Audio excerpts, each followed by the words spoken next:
donne les responsabilités, qui nous ont confié le mandat, pour leur dire ce que nous avons fait spécifiquement pour ce qui concerne ce qui a été fait à Washington le 27 juin 2025 et puis le 4 décembre 2025.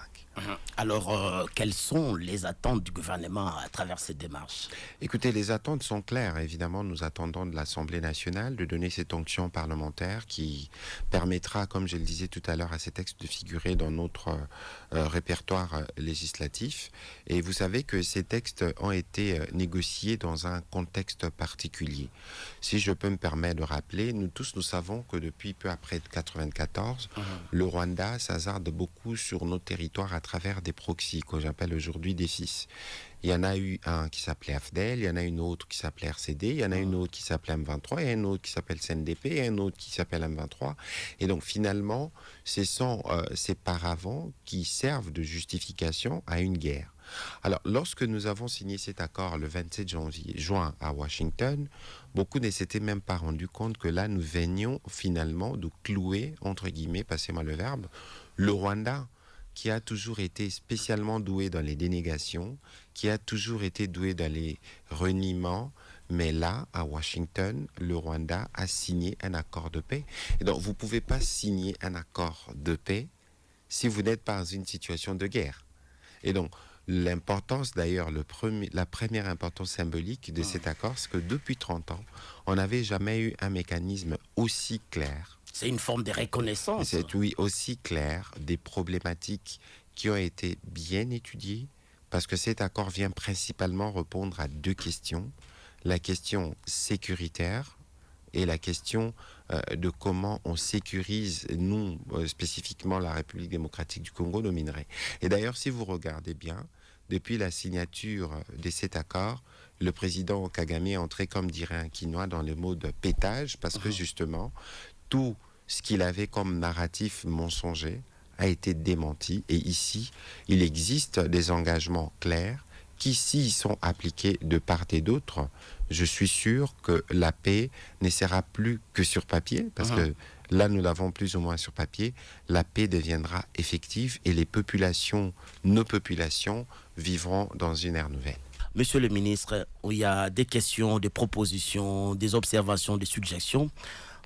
On vous accorde encore la parole pour répondre aux préoccupations des internautes et auditeurs. D'abord, premièrement, je voudrais remercier les auditeurs pour leur attention et leur participation à cette émission. Mais je voudrais rappeler à Joël Mbombo, qui intervenait les derniers, que les accords sont publics. Depuis le soir de leur signature, des supports que et vous avez nous avons ici. préparé des supports. Nous sommes en train de le préparer dans toutes les 4 langues nationales pour que tout le monde s'en approprie. Les accords sont publics sur les sites du département d'État américain, mais sur notre site internet aussi du ministère. Et c'est les lieux de rappeler que nos débats seraient plus enrichis si nous tous nous donnions la peine de rechercher l'accord, de le lire et de l'intégrer. Parce que le plus souvent, j'ai fait le tour du monde, j'ai envie de dire, parce que j'ai commencé par le Lualaba, j'étais au Canada, j'étais à Paris, j'irai dans le Bandundu, peut-être Kikwit aussi, dans les jours qui viennent, pour parler autour de cet accord. Je crois que la première chose que nous tous, les Congolais, nous devons faire, c'est de chercher à le lire. L'accord, il est disponible en mode physique pour nous, pour ceux qui peuvent avoir l'accès, mais l'accord est surtout disponible en ligne. Je crois que nous tous, nous avons WhatsApp. Les mêmes mégas qui nous permettent d'utiliser WhatsApp peuvent nous permettre d'aller sur le site du ministère ou du département d'État pour trouver l'accord et le lire. Je voudrais rappeler, avant que je ne commence à répondre aux questions, que nous, dès les débuts des discussions, nous avions défini nos lignes rouges. Je voudrais que vous puissiez ouvrir l'accord avec moi. Parce que dans ces documents, ce qui s'est passé le 4 décembre, il y avait 3 documents qui ont été signés. Il y avait évidemment l'accord de paix avec le Rwanda, qui a été déjà signé depuis le 27 juin 2025. Et on a eu le cadre d'intégration économique régionale, qui est un texte annexé à l'accord du 27 juin. Ensuite, on a l'accord de partenariat stratégique. L'accord de partenariat stratégique concerne la République démocratique du Congo et les États-Unis. L'accord de paix et le cadre d'intégration économique régionale concerne la RDC et les Rwandais. Et tous ces textes sont disponibles ici. Lorsque je vous dis que toutes nos lignes rouges ont été respectées, je vous invite à trouver la réponse dans les textes. Et puis nous reviendrons sur les questions. Je ne vais pas oublier. Quand vous regardez le chapitre 1, on parle de l'intégrité territoriale de la République démocratique du Congo. C'est le premier chapitre. Ça veut dire que c'est notre première ligne rouge. Donc ceux qui pensent que nous avons été à Washington pour négocier une quelconque forme de concession avec les Rwandais sur un seul millimètre carré de notre sol, se trompent. C'est écrit là. Et d'ailleurs, je dois rappeler que si cet accord n'était pas en notre faveur, le président Kagame ne serait pas aussi mal. Il est tellement mal qu'il a promis un enfer, mais un enfer qui s'applique à lui-même. Je reviendrai sur la question de sanctions dont on parlait tout à l'heure. Donc ici, dans cet accord, dans le volet sécuritaire, je veux revenir sur un point que je trouve parmi des points cruciaux. Quelqu'un parlait de l'armée tout à l'heure. Au chapitre 2.3 de l'accord, c'est la page 12. Et là-dedans, nous disons intégration conditionnelle dans les forces de sécurité. Je rappelle que cet accord a été signé par le père. Le père, c'est les Rwandais. Ici, il s'engage pour le fils, les M23.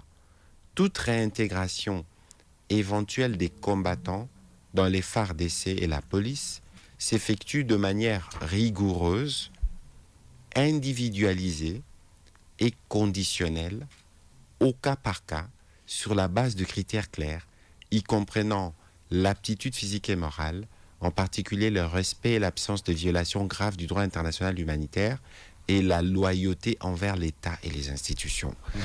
Quand on vous dit qu'il n'y aura pas de brassage et de mixage, et ça, c'est déjà un début de redevabilité, parce que nous voulons qu'au terme de ces processus, nous entamons une véritable montée en puissance de nos FARDC. C'est ce que nous faisons déjà.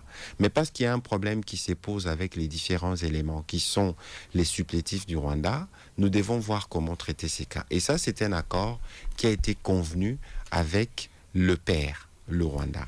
Et donc, quand vous allez au chapitre 6, où on parle de cadre d'intégration économique régionale. En réalité, aujourd'hui, cher Jean-Marc, le Rwanda, et c'est pourquoi ils maintiennent la guerre dans l'est de notre pays, a construit son modèle économique sur la base de recel, de trafic illicite et des pillages de nos ressources. Nous savons, si je peux me permettre l'expression, que la contrainte que nous avons avec le Rwanda, elle est d'abord naturelle. Le Rwanda sera toujours là. Et aujourd'hui, il ne faut pas regarder la crise simplement parce que nous avons les leaderships actuels au Rwanda. Parce que ces leaderships, il passera. Nous avions par les passés entretenu de bonnes relations. Et dans les mois ou dans les années qui viennent, je ne souhaiterais pas que nos pays restent dans des états, des relations belliqueuses comme actuellement, parce que c'est ce que veut le président rwandais. Lorsque le président Tshisekedi est arrivé aux responsabilités, la première chose qu'il a faite avec tous nos 9 pays voisins, c'est de leur tendre la main de faire un pacte de paix et d'économie, parce que les populations de la région ne demandent qu'à échanger, à commercer. Et donc aujourd'hui, parce que le président rwandais nous a imposé la guerre comme dans ses habitudes, nous lui opposons la riposte qu'il faut. Et donc, lorsque vous regardez dans ce qui est dit dans les cas du cadre d'intégration économique régionale, ici c'est l'accord mère. Lorsque vous allez maintenant dans la partie de l'accord qui parle du cadre d'intégration économique régionale, vous allez voir que là aussi, nous avons tenu compte, c'est la partie 2 de l'accord, parce que tout est public, tout est transparent. La partie D de l'accord, nous parlons du cadre d'intégration économique régionale. Et dans les cadres d'intégration économique régionale, il y a des principes qui sont rappelés. Le premier principe, c'est que la RDC dispose de la souveraineté sur ce minerai. Nos minerais sont à nous. Et il est hors de question que les gens pensent que nous, dans cet accord, on a dit, écoutez, les Rwandais, prenez ça au nom de la paix. Pas du tout. Et d'ailleurs, c'est pour ça que le président rwandais est en mode pétage, comme je le disais tout à l'heure, parce que avant l'implémentation de ces cadres d'intégration économique régionale, nous avions dit à la partie américaine, et ils le savent très bien, qu'on ne peut pas passer sur le plan économique tant qu'on n'a pas réglé le problème de la sécurité de manière durable. Alors, qu'est-ce qui va se passer? On va auditer, parce qu'il est possible, justement, dans les cas des investissements, que les entreprises américaines viennent investir dans la région. Et donc, il faut faire un travail de nettoyage. Je vous lis au point 1. Le deuxième paragraphe, page 33, à titre des priorités. Les participants visent à combattre et à éliminer progressivement les activités illicites liées à l'extraction, au commerce, à la circulation et à la transformation des ressources minérales qui compromettent la paix, la sécurité et la bonne gouvernance. Donc déjà, ces paragraphes tuent le Rwanda. Parce qu'aujourd'hui, 40% de l'économie rwandaise, c'est des activités des recels sur leurs produits en RDC. Vous avez suivi qu'entre janvier 2025 et juin 2025, la production du coltan du Rwanda est passée à 213%. Mais entre-temps, en 40 jours, il y a quelques jours, nous avons déploré plus de 600 compatriotes qui sont décédés à la suite des éboulements dus justement à cette exploitation sauvage. Ne voyez-vous pas que c'est les débuts de la fin du processus de pillage? Mais face à cette mauvaise foi du Rwanda... Et donc, écoutez, je vais en arriver, parce qu'il y a une question intéressante qui a été posée sur les mécanismes de coercition, sur la cohérence entre ce que nous signons et ce qui arrive sur le terrain. Mais vous avez suivi que les États-Unis d'Amérique, parce qu'on aurait dû déjà finir avec cette crise, lorsque, au 15 décembre, nous sommes allés à Luanda 2024, le président Kagame ne s'est pas montré. Et nous avons vu la suite. Ce qui s'est passé à Goma, presque 10 000 morts en 4 jours, l'horreur absolue, parce que c'était cela son plan. Et aujourd'hui, le président Lorenzo, malgré toute sa bonne foi, n'est disposé sûrement pas des leviers qui auraient permis au président Kagame de respecter cette médiation africaine qui a été instaurée depuis, je rappelle, juillet 2022, après les sommets des Malabo. Et donc aujourd'hui, nous avons un médiateur qui a des leviers. Et ne souvenez-vous de ce qu'a dit l'ambassadeur américain à New York, Mike Waltz, où il a démontré que sur Uvira, le modus operandi du père, parce qu'il n'a jamais été s'agit du fils sur Uvira, lorsqu'on tire des missiles, on tire des drones kamikazes sur des cibles civiles, résultat, plus de 1500 morts, plus de 300 000 déplacés, plus de 12 000 enfants sans famille, mais ça, c'est l'attitude du Rwanda. Mais alors, qui n'a pas vu les sanctions? Alors ici, il y a quelque chose de très intéressant. Les sanctions qui sont sorties, ce n'est même pas la partie la plus forte, ce n'est pas les 4 officiers qui ont été sanctionnés. Parce que ceux qui ont organisé toute la criminalité et tout ce qui s'est passé comme tuerie à Goma, évidemment, il y en avait un qui avait déjà été sanctionné depuis février 2025, James Kabarebe. Ici, c'est toute l'armée rwandaise qui a été sanctionnée. Et tous ceux qui savent comment le Rwanda est organisé, pour le président Kagame, son armée, c'est son bedrock. C'est le rocher principal sur lequel il a construit son régime. Une armée qui parfois se joue au rôle des mercenaires pour aller donner des services à gauche à droite. Aujourd'hui, plus de transactions en dollars. Participation aux missions de la paix compromise, nous verrons les conséquences que les sanctions vont produire. Alors, pour ceux qui disaient tout à l'heure dans les questionnements, qui disaient « Ah ben voilà, il n'y a pas de mesure de coercition », voici la réponse. Alors, je veux revenir, parce qu'ici, il ne faut pas qu'on tombe dans le juridisme, comme je l'appelle parfois. Nous sommes un pays où il y a des pouvoirs qui sont organisés.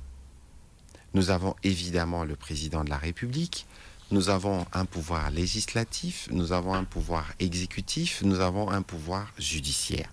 Je vais lire la Constitution. L'article 213, je commence par là. Le président de la République négocie et ratifie les traités et accords internationaux.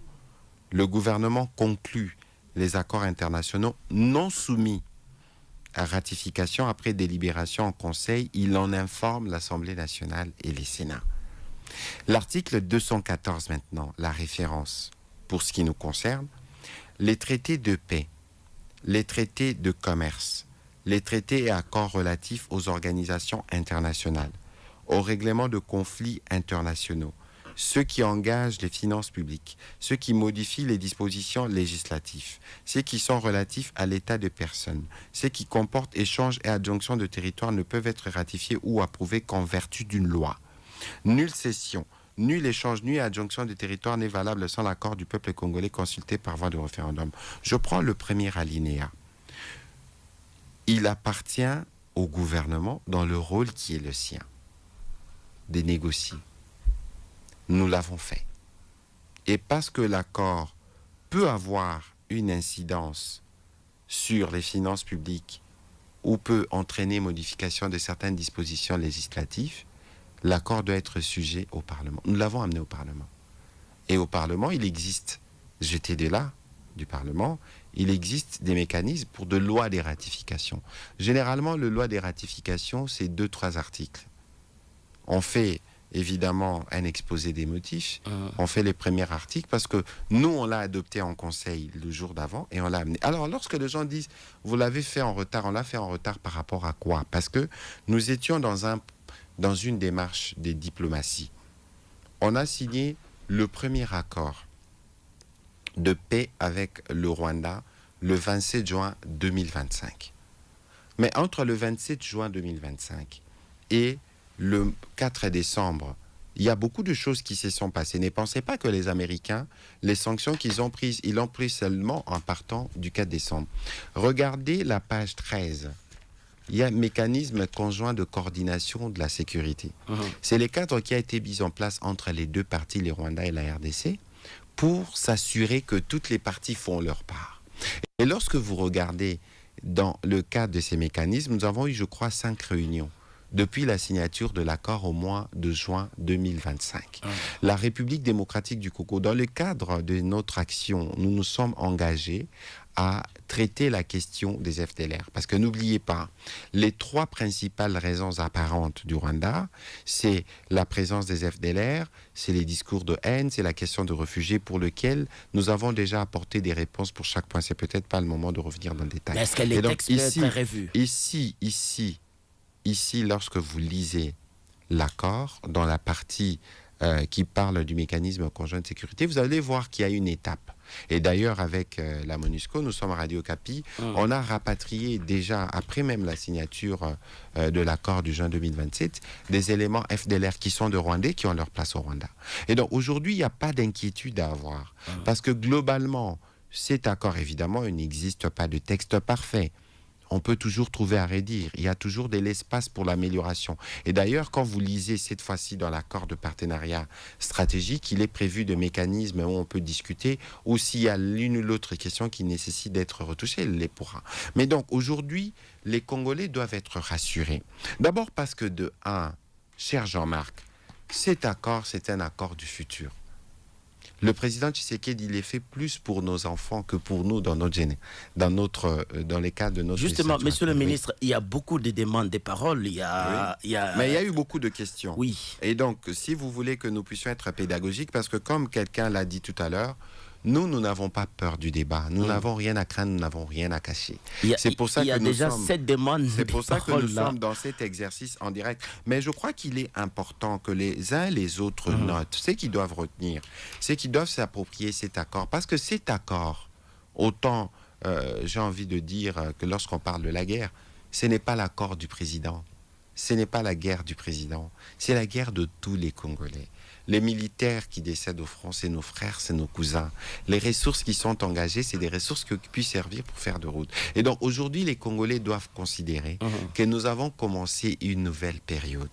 Évidemment, les choses ne peuvent pas se faire de manière automatique. Après 30 ans de conflit, il y aura sûrement des hauts et des bas, mais aujourd'hui, nous disposons d'un accord qui va nous permettre. On va vous donner encore la paix. parole pour répondre à ces quelques préoccupations et conclure les débats. Je commence par le docteur Michael pour lui dire qu'effectivement, notre préoccupation, c'est le retour de la paix. Et vous savez que dans tous nos conseils de ministres de vendredi, nous faisons d'abord le point de la situation de manière générale dans les parties du pays sous occupation. Et je peux vous garantir la détermination du président de la République et de la première ministre à travailler pour que cette priorité puisse devenir effective. Évidemment, nous sommes dans un contexte démocratique où les uns et les autres peuvent débattre, mais nous, notre ligne prioritaire, elle est connue, elle est celle-là. Et donc, beaucoup de choses ont été dites. Premièrement, l'exhortation que je veux faire à tous les Congolais, c'est de s'approprier les documents ici. La deuxième chose, c'est qu'il faut cesser de nous informer, de nous abreuver à la désinformation.